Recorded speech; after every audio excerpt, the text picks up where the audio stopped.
اچھا، اب نماز تو شروع کریں گے، لیکن اس سے پہلے نماز کی نیت کرنا ہوتی. نیت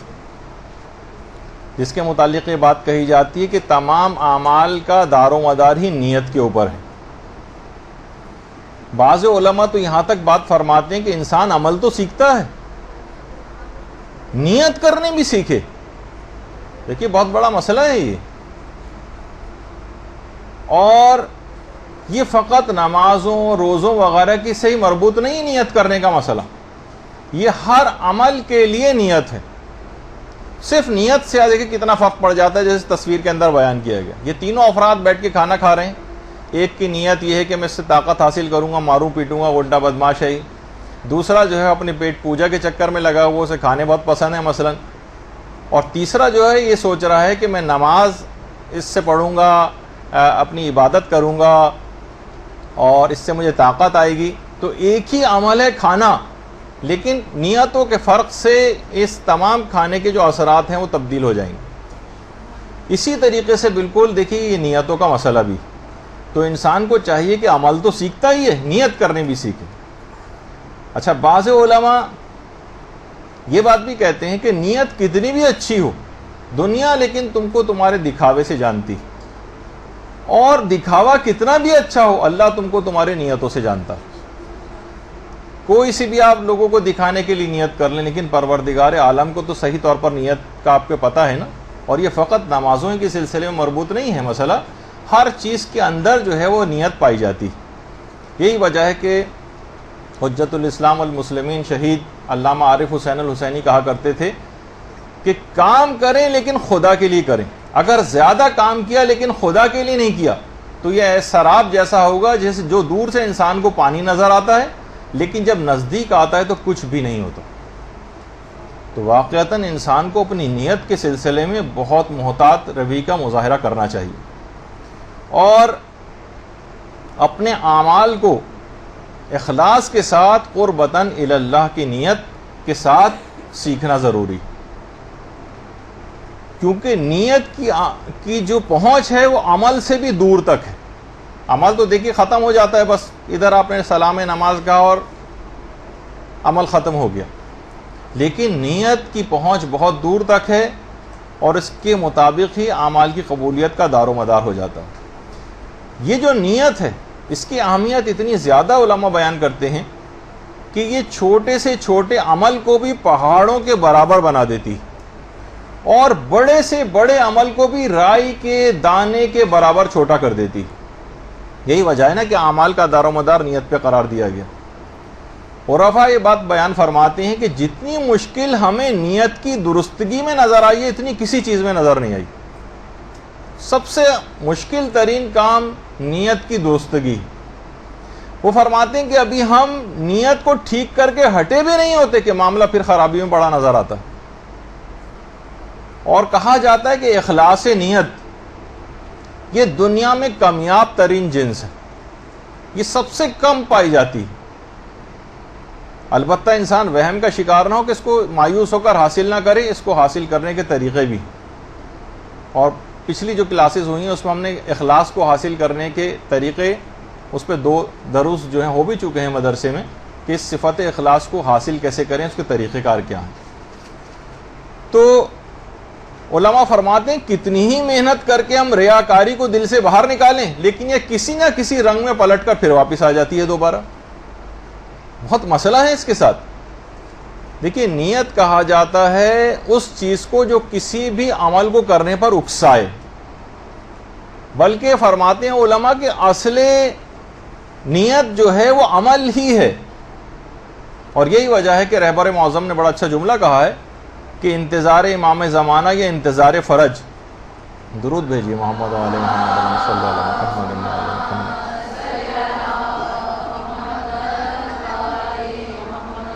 یہ کسی قلبی کیفیت کا یا کسی نیت کا نام نہیں بلکہ یہ عمل سے عبارت. رہبر معظم یہ بات کہتے ہیں کہ یہ نہیں کہ آپ انتظار فرج کے معنی ہیں کہ آپ کیلنڈر لے کے بیٹھ جائیں یا بس جیسے آدمی گھر میں بیٹھا ہوا انتظار کر رہا ہوتا ہے. نہیں، وہ فرماتے ہیں کہ یہ عمل سے عبارت ہے. یعنی انتظار فرج کو جب بھی افضل عبادت کہا گیا ہے یعنی ایک عمل کا نام ہے، یہ صرف خاموش بیٹھنے کا نام نہیں، یہ اپنی دینی ذمہ داریوں سے پہلو تہی کر کے چشم پوشی کرنے کا نام نہیں، یہ ایک ایکٹیو دینی لائف گزارنے کا نام ہے انتظار فرج۔ تو اب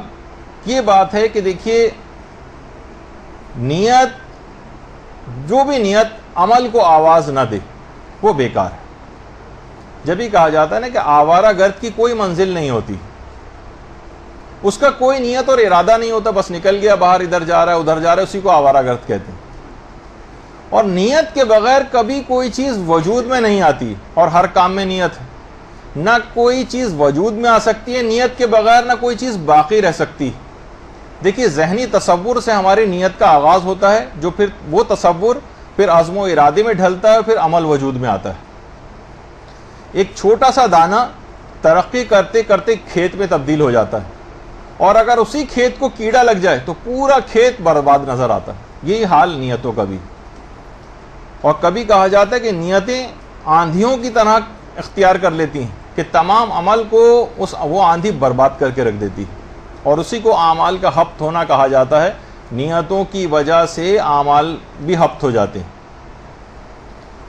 ایک ہے ہمارے غلام علی وزیری صاحب سے، کبھی آپ فرمائش کر کے سنیے گا، اس کو بہت اچھا ایکسپلین کرتے ہیں کہ ہوتا ہے اعمال کا ہفت ہو جانا، اور ایک ہوتا ہے اعمال کا ضبط ہو جانا۔ ہفت میں اور ضبط میں فرق ہے، اس کی ایک بڑی اچھی تفصیل بیان کرتے ہیں جو انہی سے آپ سنیے گا۔ اچھا، اب اپنے عمل کو انسان کبھی بھی بڑا نہ سمجھے،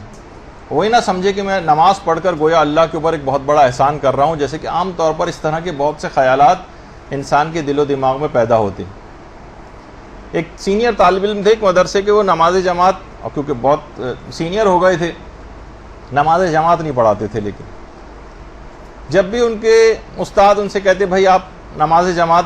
جو ہے پڑھائیے، وہ کہتے نہیں ابھی میں اس قابل نہیں۔ تو ان کے استاد بڑا اچھا جملہ کہتے تھے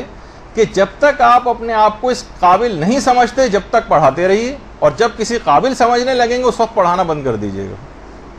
مقصد کہنے کا یہ ہے کہ اپنے آپ کو بڑا سمجھنا، یہ تو جب خیال پیدا ہو گیا تو وہیں سے ہی خرابی شروع ہو جائے گی۔ جب ہی کہا جاتا ہے کہ آپ لوگ بھی اپنی نیت کو، یہ جو علم دین حاصل کرنے آپ آ رہی ہیں، آپ کی نیت یہ نہیں ہو کہ میں بہت بڑی، کوئی آپ نے ایک آئیڈیل بنایا ہوا ہے کہ میں فلاں عالمہ کی طرح سے، فلاں ذاکرہ کی طرح سے، کتنی اس کی شہرت ہے، وہ دیکھیے ٹی وی پر آتی ہے، وہ اس کو نہ فلاں ٹاک شوز کے اندر بلایا جاتا ہے، خود بخود آپ کہیں میں ایسا بننا چاہتی ہوں۔ اس کا مطلب یہ ہے کہ آپ کے دل و دماغ کے اندر اس لحاظ سے کوئی بڑا بننے کی فکر پائی جاتی۔ دیکھیے آیت اللہ وحید خراسانی، جن کا ابھی آپ تکبیرات افتتاحیہ کے سلسلے کی گفتگو سن رہی تھیں، یہ خود بہت اچھی بات انہوں نے بیان کی جو ہمارے مولانا شہریار عابدی صاحب نے پچھلی اتوار کو جب وہ آئے تھے تو انہوں نے بھی ذکر کی تھی۔ وہ فرماتے ہیں آیت اللہ وحید خراسانی کہ اگر کوئی طالب علم 20 سال تک اس نیت کے ساتھ علم حاصل کرتا رہے کہ میں بڑا عالم دین بنوں، بڑا، تو انہوں نے کہا کہ 20 سال گزرنے کے بعد وہ یہ سوچے کہ اس نے پورے 20 سال کسی عبادت میں نہیں بلکہ بت پرستی میں گزارے۔ بت پرستی اس وجہ سے کہ اصل دین، اصل جو بلکہ نیت ہے وہ ہے کہ میں پروردگار کے اس دین کا خدمت گزار بن جاؤں، چاہے میں لوگوں کی نگاہ میں بڑا نہ بن سکوں، چاہے آپ بہت بڑی ذاکرہ نہ بنے، کسی ہو سکتا ہے کہ کسی چھوٹے سے مدرسے کے اندر آپ پڑھانا شروع کر دیں، معمولی سی 4-5 خواتین پر مشتمل آپ کے درس ہوتے ہوں، لیکن وہی پروردگار، کیونکہ نیتوں کے باعث پروردگار چھوٹے سے چھوٹے عمل کو بے انتہا بڑا کر دے گا۔ اور ہو سکتا ہے کہ بہت سارے افراد جن کی شہرت ترقی کر جاتی ہے، ان کے متعلق یہ بات کہی جاتی ہے کہ جس کی بھی شہرت ترقی کرتی ہے بہت مشکل ایسا ہوتا ہے کہ اس کی آخرت محفوظ رہ سکے، بہت اپنے آپ کو بچا بچا کے چلتا رہے گا تو آخرت محفوظ ہوگی اس کی، ورنہ آخرت اس کی برباد ہو جائے گی۔ تو اصل میں آپ کی یہاں پر علم دین حاصل کرنے کی نیت بھی یہ ہونی چاہیے کہ میں خدمت گزار اہل بیت بنوں، میں دین کی ایک خدمت گزار بن جاؤں، پروردگار مجھ سے دین کا کوئی بھی کام لیتا رہے، ساری زندگی بس آپ اس پہ لگ جائیں کہ میں لوگوں کے وضو صحیح کرواؤں گی، میں بس لوگوں کی نمازیں صحیح کرواؤں گی، میں خواتین کا پردہ صحیح کروا دوں گی، میں بس تربیت اولاد کے صرف لیکچرز اور اس پہ مشتمل چیزیں جو ہے وہ لیا کروں گی. میں مثلا خواتین کے جو مخصوص فقہی مسائل ہیں اس کی مہارت حاصل کر کے ان کی تمام عبادتوں کو صحیح کرواؤں گی. یہ اگر کوئی نیت بنا لے تو خود بخود وہ بہت بڑا اس کا یہ عمل بن جائے گا اپنی نیت کی وجہ سے. اور اگر بڑا بننے کے لحاظ سے طالب علموں کو بھی بچپنے سے یہ چیز سکھانی چاہیے کہ یہ نہ بس وہ یہ سوچیں کہ نہیں ہمیں بہت بڑا ایک شہرت کا حامل بننا ہے. نہیں، ورنہ یہ کیا ہوگا کہ اس کی خود بخود جب ہی ہمیں دیکھتے ہیں کہ لوگوں کے اندر نیتوں کی فطور کی وجہ سے بعد میں بھی تبدیلی نہیں آ پاتی اور وہ اپنی زندگی جو ہے غیر صالح انداز سے گزارتے ہیں. تو نیت کا صحیح ہونا بہت ضروری ہے. اور یہی وجہ ہے کہ اگر نیت صحیح نہ ہو تو شہادت جیسا مرتبہ ملتے ملتے بھی ہلاکت کے اندر تبدیل ہو جاتا ہے. وہ نہیں تھا وہ ایک واقعہ کہ جس کو جو شہید ہوا تھا، مارا گیا تھا، لیکن اس کا نام تاریخ کے اندر قتیل الحمار کے نام سے مشہور ہو گیا کہ اس کی نیت یہ تھی کہ میں مخالف پر حملہ کر کے اس کے گدھے کو حاصل کر لوں. یعنی مارا تو گیا وہ، اور اپنی نیت کی وجہ سے صرف راہ گدھا کا جو ہے وہ قتیل کہا گیا یا شہید کہا گیا. بجائے خدا کی راہ میں مارا جاتا وہ گدھے کی راہ میں مارا گیا. تو اس لحاظ سے اگر آپ دیکھیں تو لوگ دیکھیں نیتوں کے فرق کی وجہ سے ہی ثواب اور اثرات اس کے مرتب ہوتے ہیں. ریڈ لائٹ پر جب سرخ سگنل جو ہے روشن ہوتا ہے کسی جگہ پر، سب لوگ کھڑے ہوئے ہوتے ہیں انتظار میں. کتنے افراد ایسے ہیں جن کی نیت قانون کا احترام ہوتی، اور کتنے افراد ایسے ہیں کہ جو وہاں پر رکے کھڑے ہوتے ہیں پولیس والوں کے یا چالان کے خوف سے. تو کھڑے ہوئے سب نظر آئیں گے آپ کو، لیکن نیتوں کے فرق سے معاملات بہت تبدیل ہو جاتے ہیں. اگر نیت الہی نہ ہو تو عمل عبث ہو جاتا ہے. یہی وجہ ہے کہ ہمارے چھٹے امام جعفر صادق علیہ الصلوۃ والسلام فرماتے ہیں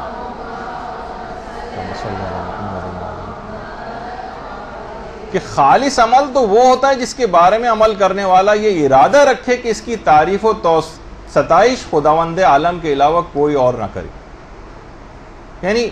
خود بخود ہو جائے وہ الگ ہے، لیکن اس کے دل میں یہ والی خواہش نہیں پائی جاتی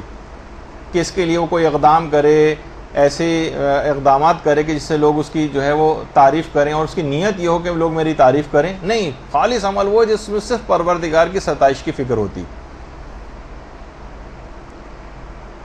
علماء یہ بات بھی بیان فرماتے ہیں اور بڑا اچھا نکتہ ہے کہ ساری چیزیں جو ہیں وہ نیت پر منحصر ہیں. مادی اعتبار سے 2 روٹیوں کی اتنی اہمیت نہیں تھی، مگر خالص الہی نیت کی وجہ سے پورا سورہ دہر نازل ہو گیا. اللہم صلی علی محمد و علی محمد. کتنے افراد روٹیاں دیتے ہیں اور بڑے بڑے دیگے تقسیم کرواتے ہیں، اور وہاں سو کی 2 روٹیاں صرف دی گئی تھیں اور پورا سورہ دہر یا سورہ انسان نازل ہو گیا.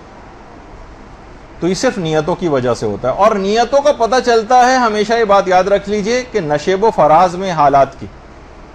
یہ بہت پرسکون زندگی جس میں کوئی چہل پہل اور وہ حرکت نہ ہو، اس کے اندر بعض اوقات نیتیں چھپی رہ جاتی ہیں. صرف عمل سامنے ہوتا ہے، اس پہ انسان قیاس کرنے لگتا ہے. نہیں، جب حالات کے مد و جزر اور نشیب و فراز آتے ہیں نا، اس وقت صحیح نیتوں کا پتہ چلتا ہے. دیکھیے، اگر نیت قوی ہے تو بدن کا ضعف عمل کو روک نہیں سکتا. آپ نے دیکھا نا کتنے بزرگ افراد ہوتے ہیں ایسے، ہم حج و عمرے کے اوپر دیکھتے ہیں کہ بالکل رکوع کی حالت میں تقریباً چل رہے ہوتے ہیں، جو کہ ہم سوچتے ہیں کہ یہ تو ان کو تو اپنے ملک سے یہاں پر آنا نہیں چاہیے تھا، لیکن حج جیسی صعوبت کو برداشت کرتے ہیں آ کر بالکل رکوع کے اندر، یعنی سیدھے طور پر بھی نہیں کھڑے ہو سکتے، اتنے بزرگ افراد. تو اگر ان کی نیت قوی ہوتی ہے تو بدن کا ضعف پھر عمل کو نہیں روکتا، اور اچھی نیت ہی اپنے صاحب کو جنت کی طرف لے جاتی. اور اچھی نیت کا ایک فائدہ یہ ہوتا ہے جو ہمارے چھٹے امام نے بھی جملہ ارشاد فرمایا ہے کہ اللہم صلی علی محمد و علی محمد،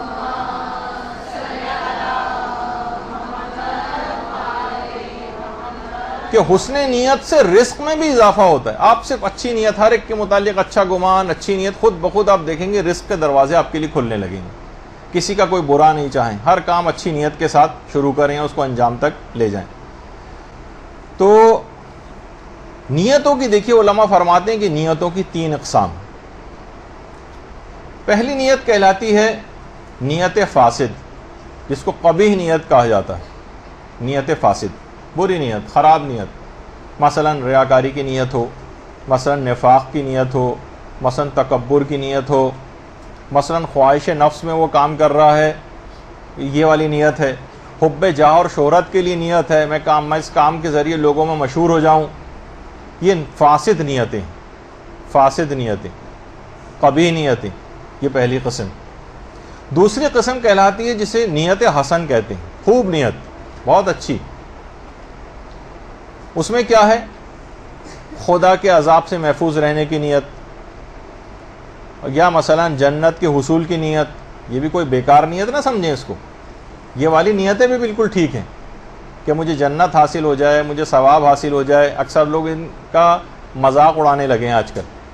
اور وہ امیر المومنین والی نیت کو کہتے ہیں کہ بس صرف وہ ہونی چاہیے خدا کو خدا جان کر۔ وہ ان کا رتبہ اور مرتبہ ہے، عام لوگوں کے لیے اس تک پہنچنا بھی بے انتہا تقریباً ناممکن کے قریب ہی ہو سکتا ہے۔ اگر کوئی بہت درجہ حاصل کر لے تو ایک الگ بات،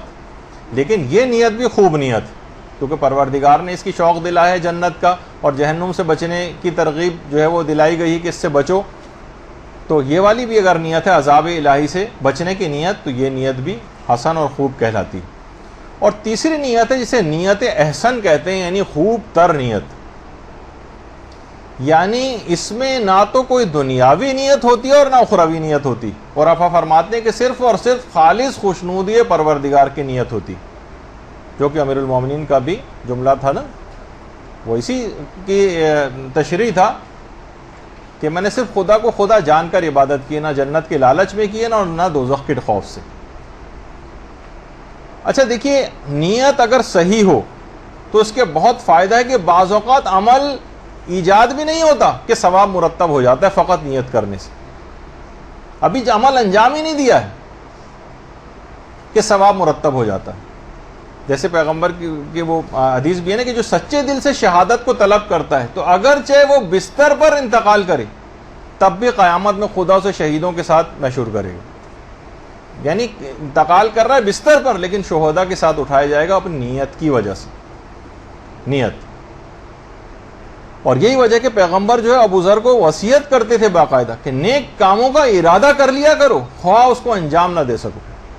چاہے اس کو انجام نہ دے سکو لیکن نیک کاموں کا ارادہ ضرور کرو۔ ہمارے ہاں یہ بہت بڑی مصیبت ہو گئی ہے کہ لوگ نیک کام کا ارادہ بھی نہیں کرتے، جب ارادہ نہیں کرتے تو پھر وہ عمل بھی ظہور میں نہیں آتا ہے۔ تو بہرحال یہ بات ایک ایسی ہے، اور پیغمبر فرماتے تھے تاکہ اس کا یہ یوں ضروری ہے عمل کرنے کا ارادہ کرنا، نیک کام کا ارادہ کرنا، تاکہ تمہارا شمار غافلین میں نہ کیا جا سکے۔ وہ غافل ہے نا جو نہ نیک کام کا ارادہ بھی نہیں کر رہا، بس ایسی جانوروں کی طرح سے زندگی گزارتا جا رہا، تمہارا شمار تاکہ غافلین میں نہ کیا جا سکے، جو کہ محجت الویزہ کی روایت بھی۔ اچھا دیکھیے، جو اچھی نیت کے اچھے اثرات ہوتے ہیں، بری نیت کے برے اثرات ہوتے ہیں۔ بعض اوقات ہم نے عمل کیا بھی نہیں ہوتا لیکن اس برے عمل کے اثرات اور نتائج کے اندر ہم شامل ہو سکتے ہیں، جیسے کہ قرآن نے کہا تھا ناقہ صالح کو قتل کرنے والا فقط ایک شخص تھا، لیکن قرآن نے پوری قوم کے اوپر لعنت کی، کیونکہ انہوں نے وہ دل سے راضی تھے، ہاں ٹھیک ہے اس نے اگر قتل کیا، قتل اس نے کیا، لیکن ان کا دل سے راضی ہو جانا بھی، جبھی وہ لوگ جو خاموش رہے تھے یا جنہوں نے اقدام نہیں کیا تھا، تو وہ جبھی آپ مختلف زیارتوں میں ایسے افراد کے اوپر لعنت بھی کرتی ہیں۔ تو اور یہ بھی پیغمبر کا جملہ ہے کہ لوگ صرف نیتوں کی وجہ سے ہی، نیتوں کے اعتبار سے ہی قیامت میں مشہور کیے جائیں گے، نیتوں کے اعتبار سے۔ اور نیت آپ کو کرنی ہے نماز میں بھی اور دیگر تمام کاموں میں بھی قربتاً الی اللہ کی نیت، قربتاً الی اللہ۔ جب بھی انسان یہ کہتا ہے کہ میں نے کام قربتاً الی اللہ کیا ہے اور مجھے اس کی کسی اور سے جزا نہیں چاہیے، لیکن پھر بھی زبان سے یہ نیت کرنے کے باوجود بھی وہ دل سے ضرور یہ چاہ رہا ہوتا ہے کہ کچھ نہ کچھ تو مجھے چاہیے لوگوں سے، خواہ تعریف ہی صحیح۔ اور جب اچھے کاموں پہ اس کی کوئی تعریف نہیں ہوتی تو وہ رنجیدہ ہو جاتا ہے۔ کسی جگہ آپ شادی میں جائیں اور آپ کا شایان شان استقبال نہ کیا جائے، لوگ کتنا ناراض ہو کے وہاں سے واپس آتے ہیں، بھائی دیکھیے وہاں گئے، وہاں تو انہوں نے ہمیں پوچھا بھی نہیں، تو کیا ہے، تو ہم کبیدہ خاطر ہو جاتے ہیں، ہمارا شان استقبال نہیں ہوا ہے۔ یہ ساری نشانیاں عدم اخلاص کی، وہ جو سورہ دہر کی آیاتیں بھی ہیں نا، انما نطعمکم لوجہ اللہ لا نرید منکم جزاء ولا شکورا، کہ ہم تمہیں خدا کے لیے کھانا کھلاتے ہیں اور تم سے کسی جزا یا شکریہ کے طلبگار نہیں، یہ کہا تھا انہوں نے۔ تو یہ ہے اصل کام، یعنی اپنی شرعی ذمہ داری کے اوپر عمل کرنا اور دین خدا کی خدمت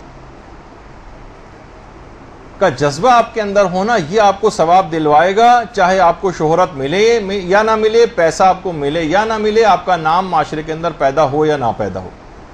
بعض دینی کام بھی دیکھیے اس طرح کے ہو جاتے ہیں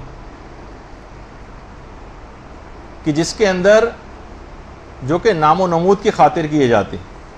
چاہے آپ کا اجتماعی طور پر نام و نمود نہ آپ کے اندر پیدا ہو، لیکن آپ اپنا وظیفہ شرعی ادا کر دیں۔ دیکھیے بہت سارے کام ایسے ہیں جن کی معاشرے کے اندر کوئی پذیرائی نہیں، مثلا جیسے ایک مثال دوں، جیسے غسل دینا مردوں کو، کتنا بڑا کہ ایک دفعہ غسل دینے سے ساری زندگی گناہ معاف ہو جاتے ہیں، اور پتہ نہیں کیا کچھ ثواب مرتب ہوتا ہے، کہ جو کہ ہمارے جو یہاں پر مدرسے میں موت کے سلسلے کے دروس ہوئے تھے اس کے اندر اس کی تفصیل آئی تھی، لیکن اس کی کوئی معاشرے کے اندر پذیرائی نہیں۔ لیکن خدا کے ہاں غسل دینے والے کا کتنا بڑا مقام ہے، لیکن لوگ اس کی طرف کیوں نہیں آتے؟ کبھی غسال کبھی چھٹی کر جاتا ہے کسی جگہ تو لوگ تلاش کرتے پھرتے ہیں کہ کوئی غسل دینے والا مل جائے، کہ اس کی اہمیت اور اس کا احساس ہی نہیں لوگوں کو۔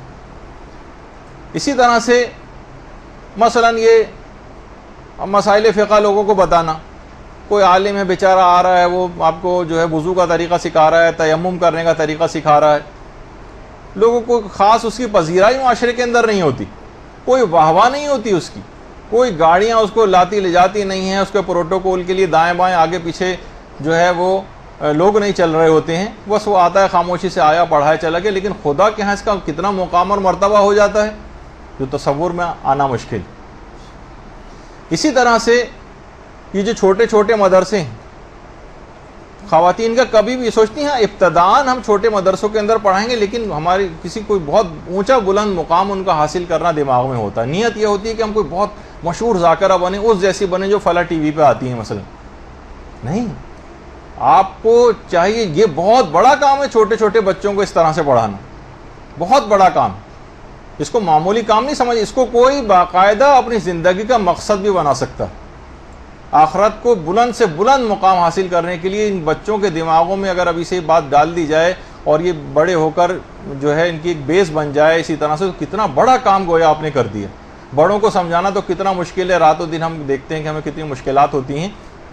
کتنے اعتراضات سننے پڑتے ہیں، کتنی گالیاں بھی سننا پڑتی ہیں لوگوں سے، لیکن بچہ تو ایسا نہیں ہے، وہ تو بالکل ایک خالی سلیٹ کی طرح سے، اس کے اوپر آپ جو چاہیں اس کے اوپر لکھ دیں۔ تو اب یہی وجہ ہے کہ خود آیت اللہ شہید مرتضیٰ مطہری کتنے بڑے عالم دین تھے، لیکن جب انہوں نے اپنی کتاب لکھی تھی داستان راستان کے نام سے، سچی کہانیاں کے نام سے جو ترجمہ ہوا، تو لوگوں نے بڑا ان کے اوپر اعتراض کیا کہ آپ اتنے بڑے عالم دین اور یہ اپنے بچوں والی کتاب، کہانیوں کی کتاب لکھی۔ تو خوشنودی پروردگار میں کوئی بھی کام کیا جائے تو وہ چھوٹا ہی چاہے کیوں نہ آپ کو بظاہر نظر ہے، وہ بہت بڑا کام بن جاتا ہے، اور فقط آپ بس قربتاً الی اللہ اس کام کو کر جائیں، خود بخود ثواب آپ کو مل جائے گا، چاہے بظاہر آپ کو اس کا نتیجہ نہ ملا۔ جیسے علماء فرماتے ہیں کہ مثلا آپ اگر کسی مومن کی عیادت کو گئے، وہ مل گیا تو بہت اچھی بات ہے، ثواب آپ کو ظاہر ہے کہ اس کا بھی ملتا ہے اور آپ کا دل بھی مطمئن ہوتا ہے کہ ہم اس سے مل لیے، لیکن بالفرض اگر آپ کسی مومن کی عیادت کو گئے اور وہ گھر پہ آپ کو نہ ملا، کہیں گیا ہوا تھا، کسی ہاسپٹل گیا ہوا تھا مثلا، اور آپ کو ویسے ہی وہاں سے واپس آنا پڑ گیا، علماء فرماتے ہیں بالکل کبیدہ خاطر نہ ہو، آپ کو ثواب مرتب ہو چکا ہے، آپ پر ثواب مل چکا ہے، آپ کو خدا آپ سے راضی ہو چکا ہے۔ چاہے اگر آپ دیکھیے ہر وقت اگر آپ پروٹوکول کے چکر میں رہیں کہ بس مجھے خاص پروٹوکول مجھے ملے، مجھے کچھ خاص اہمیت ملے، اور ہر وقت آپ لوگوں کو آپ کی آمادگی اس بات میں ہو، بس آپ لوگوں کو ہر وقت دیکھنا چاہتی ہوں کہ وہ آپ کے استقبال کے لیے آمادہ رہیں، ہر وقت اس کے لیے تیار رہیں، تو آپ کو چاہیے کہ آپ اپنے قصد قربت کی نیت پر تجدید نظر کریں، دوبارہ دیکھیں کہ واقعی آپ کے اندر یہ نیت کا اخلاص آپ کے اندر پایا جاتا ہے یا نہیں پایا جاتا۔ بعض اوقات دیکھیے بولنے والے جو اس موضوع پر بولتے ہیں، یعنی ان کی مثال ایسے ڈاکٹر کی سی ہو جاتی ہے جو کہ اسی مرض کا اسپیشلسٹ ہے، لیکن اسی مرض میں مبتلا ہو کر اس کا انتقال ہو جائے، یعنی ایسا نہ ہو کہ زبان پر تو ہماری ریاکاری کی مذمت ہو اور خود ہم اسی کے اندر مبتلا ہو جائیں. خدا ہم کو بہرحال ان تمام باتوں سے محفوظ رکھے سب کو. تو علماء نے بڑی اچھی اس کی مثال بھی بیان کی ہے, ایک گھوڑے کی مثال. ایک گھوڑ سوار جو ہے ایک ندی کے کنارے پہنچا اور بہت لاکھ چاہا اس نے کہ گھوڑا میرا کسی طریقے سے پانی کے اندر قدم رکھ دے, لیکن گھوڑا پانی میں قدم ہی نہیں رکھتا تھا, قدم کو آگے نہیں بڑھاتا تھا. ایک بوڑھا تھوڑی دور سے یہ چیز دیکھ رہا تھا. بوڑھے نے کہا دیکھو یہ گھوڑا جب تک آگے نہیں بڑھے گا. ایک لکڑی لے کر آیا اور اس نے پانی میں اس لکڑی کو ہلایا, بلو دیا اس کو, پانی گدلا ہو گیا. جب پانی گدلا ہو گیا تو فوراً گھوڑے نے پانی میں قدم رکھا اور ندی کو پار کر گیا. پھر بوڑھے نے بعد میں اس کی حکمت اور وجہ بھی بتائی کہ گھوڑا پانی میں اپنے عکس کو دیکھ رہا تھا اور کوئی بھی خود پر پاؤں نہیں رکھ سکتا. جب مٹی سے وہ گدلا ہو گیا تو پھر وہ آرام سے, اب اس کو اپنا عکس گھوڑے کو نظر نہیں آیا اور اب وہ آرام سے عبور کر گیا. تو یہی انسان بھی ہے کہ جب تک یہ اپنے نفس کو مارے گا نہیں تب تک یہ اس کو پار کر نہیں سکتا. اپنے نفس کے درمیان جو اس طرح کی ندیاں اور نالے آئے ہوئے ہیں اور قرب پروردگار کی طرف آگے بڑھ نہیں سکتا ہے. یہ اس کو اپنے اوپر سے ہو کر گزرنا پڑے گا, نفسانی خواہشات کو کچلنا پڑے گا, پھر کہیں جا کر آگے یہ معاملہ چلے گا. تو اب دیکھیے یہ بھی بات کہی جاتی ہے کہ جو اخلاص کے سلسلے میں کہ اگر کسی کے پاس دولت کا بہت زیادہ اسراف ہے, بہت جاہ پسندی اس کے اندر ہے, شہرت پسندی اس کے اندر ہے, خودبینی اس کے اندر ہے, تو یہ خلوص نیت کی راہ میں حائل رکاوٹیں ہیں. جب تک انسان ان سے اپنا پیچھا نہیں چھڑائے گا جب تک وہ مقام اخلاص کو حاصل نہیں کر سکتا. اچھا, مخلص کو بھی بات یاد رکھ لیجیے کہ ہمیشہ ضرورت کو دیکھ کر مخلص اقدام کرتا ہے, چاہے اس کو شہرت ملے نہ ملے, لیکن وہ سمجھتا ہے کہ اس کی ضرورت ہے. ہمارے ہاں یہ دیکھا جاتا ہے کہ شہرت کس میں ملے گی, چاہے اس کی ضرورت ہو یا نہ ہو, وہ والا کام کیا جاتا ہے. مجالس کے مضامین ایسے اختیار کیے جاتے ہیں کہ جس سے ہم کو شہرت ملے, چاہے یہ لوگوں کی ضرورت ہو یا نہ ہو. جیسے کہا جاتا ہے نا کہ مثال اس کی علامہ محمد حسین طباطبائی. علامہ طباطبائی جب نجف میں تھے اور نجف سے یہ قوم تشریف لائیں, نجف سے جب یہ قوم آئے تو دیکھا کہ قوم میں فقہ کے بھی دروس ہوتے ہیں, اصول کے بھی دروس ہوتے ہیں, لیکن تفسیر قرآن کے دروس زیادہ رائج نہیں ہیں, فلسفے کے زیادہ رائج نہیں. آیت اللہ محمد حسین طباطبائی نے یہ دروس دینے شروع کر دی. لوگوں نے بڑا اعتراض کیا کہ آپ کا یہ کام مرجعیت سے سازگار نہیں. جب یہ ایک جملہ ان کے متعلق کہا جاتا ہے, واللہ عالم کتنا صحیح ہے کتنا غلط, یا اس کا مفہوم کیا ہے, کہ آیت اللہ محمد حسین طباطبائی نے مرجعیت کو درس قرآن کے لیے اپنی مرجعیت کو قربان کر دیا. یعنی اگر فقہ و اصول کے دروس دینا شروع کر دیتے تو مرجع تقلید بن جاتے, لوگ تقلید کرنے لگتے. تو اس کو نہیں دیکھا, کہا کہ مرجع تقلید تو بہت سارے ہیں, ان پہ کام ہو رہا ہے, جس پہ کام نسبتاً کم نظر آ رہا ہے میں اس پہ اپنا کام کروں, چاہے اس کے اندر مجھے وہ شہرت آیت اللہ محمد حسین طباطبائی کو حاصل نہیں ہو سکی اس لحاظ سے کہ جو کہ ایک مرجع کو حاصل ہوتی ہے جو اس کی اتنی بڑی تعداد میں مقلدین ہوتے ہیں. نہیں, ضرورت کو مد نظر رکھا, چاہے کیونکہ دنیاوی کسی چیز کی طرف توجہ نہیں تھی. اور اس کے نتیجے میں پھر کیا ہوا کہ تفسیر المیزان جیسی معرکۃ الآراء تفسیر جو ہے وہ انہوں نے لکھی. اسی طریقے سے آغا محسن قرتی شروع ہی سے نوجوانوں کے اندر وہ چاہتے تھے کہ اس کا انہوں نے انتخاب کیا تھا کہ مختلف اپنے جوانی کے دور سے ہی وہ دروس دینا انہوں نے شروع کر دی, اور بالکل اس کا خیال نہیں کرتے تھے جہاں پہ بھی, حتیٰ کہ وہ جو ملہ ہوتے ہیں اور کشتیوں میں جو ہے وہ مختلف فوجی ہوتے ہیں اور نیوی کے افراد ہوتے ہیں, کہیں پہ بھی ان کو موقع ملتا تھا یہ درس دینے وہیں پر پہنچ جاتے تھے. کوئی پروٹوکول کا خیال نہیں کر رہے ہیں کہ میرے لیے باقاعدہ بہت بڑے بڑے سے ممبر رکھے جائیں اور یہ ہو اور وہ ہو, کہیں پہ بھی بیٹھ کے ان کو وہیں سمندر میں سب کے بیچ میں درس دے رہے ہیں بیٹھے ہوئے. اسی طرح سے مثلا کہیں پہ بھی طالب علم کہیں پہ بھی ان کو مل گئے, وہیں بلیک بورڈ انہوں نے لگایا, ان کو درس دینا شروع کر دیا. کوئی پروٹوکول کا خیال نہیں کیا کہ جناب میرے لیے پورا آراستہ پیراستہ جگہ کے اوپر انتظام ہونا چاہیے. نہیں, چھوٹے بچوں کا کوئی درس ہو رہا ہے اس میں بھی جناب وہ پہنچ جاتے ہیں. کہیں پہ بھی, میں نے ایک دفعہ پہلے بھی واقعہ نقل کیا تھا, ہمارے ایک جاننے والے گئے تھے کسی جگہ، آغا محسن قرتی کو آنا تھا اور وہ گئے تو ان کو آنے میں دیر ہو گئی، ٹریفک میں کسی جگہ محسن قرتی پھنس گئے، تو زیادہ تر لوگ چلے گئے، صرف 5-10 لوگ وہاں پہ رہ گئے تھے. جب وہ وہاں پر پہنچے تو سارے لوگ جا چکے تھے انتظار کر کے، لیکن وہ بھی کیا کرتے، انہوں نے کہا نہیں، جب میں آیا ہوں تو یہ 5-10 افراد بھی یہاں لان میں بیٹھ جائیں، میں ان کو درس دے کے جاؤں گا، اور باقاعدہ ان کو وہاں پر اس انداز سے درس دے کر گئے. تو یہ جو نوجوانوں کو اس طرح کے درس دیتے تھے، کہتے تھے میں 10-10 15-15 20-20 نوجوانوں کو درس دیتا تھا، لیکن اخلاص نیت ظاہر ہے ان کا تھا.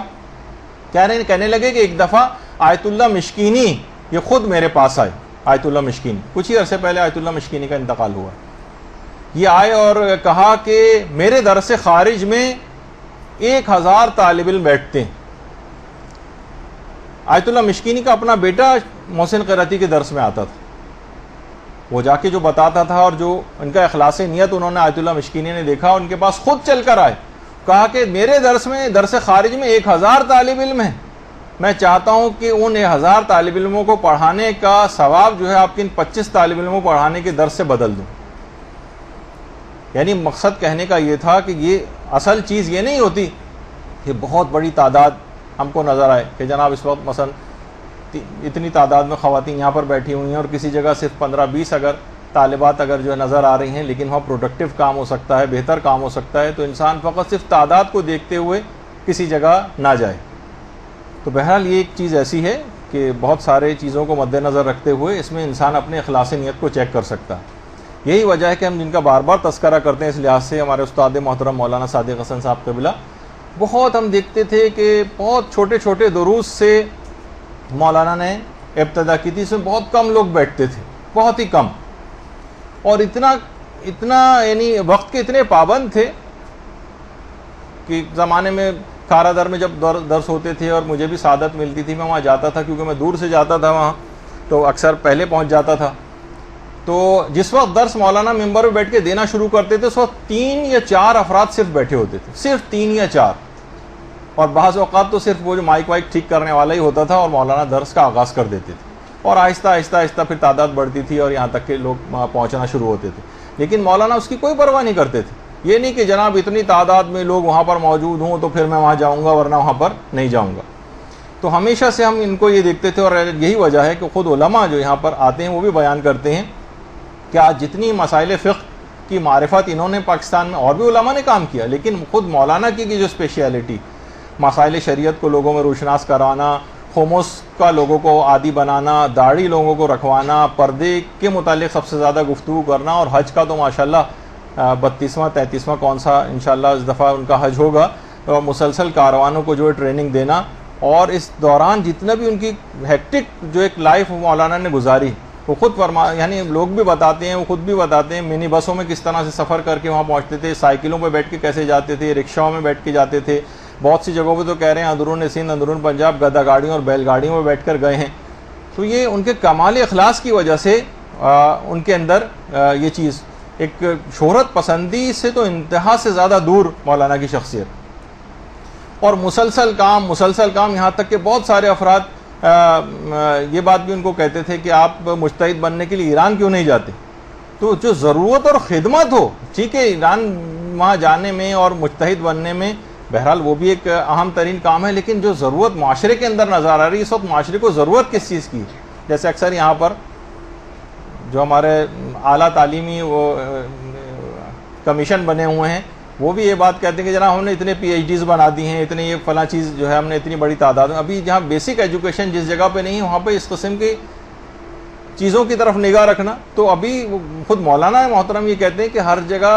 بہت زیادہ بھی کام کی ضرورت ہے، مبلغین کی بڑی ضرورت ہے، مجتہدین کی ضرورت نہیں ہے، مرج تقلید تو بہت سارے ہیں لیکن مبلغ بھی یہاں پر ہمارے معاشرے کے اندر کم سے کم تر ہوتے چلے جا رہے ہیں. تو کسی بھی جاہ اور منصب کی کوئی خواہش نہیں کی، اور خود چند سال پہلے ہمارے مدرسے میں بھی یہاں پر بھی آئے تھے اور انہوں نے درس دیا تھا، اور پچھلے سال بھی درس ہوتے ہوتے رہ گئے، لیکن انشاءاللہ جب اب کبھی مولانا محترم آئیں گے تو کبھی انہوں نے اس چیز کی کبھی کوئی پرواہ نہیں کی، اور مکمل اخلاص کے ساتھ اپنے اس کام کو جاری اور ساری رکھا. تو بہرحال مولانا کی صحتیابی اور درازی عمر کے لیے ایک بآواز بلند درود پڑھ دیجیے.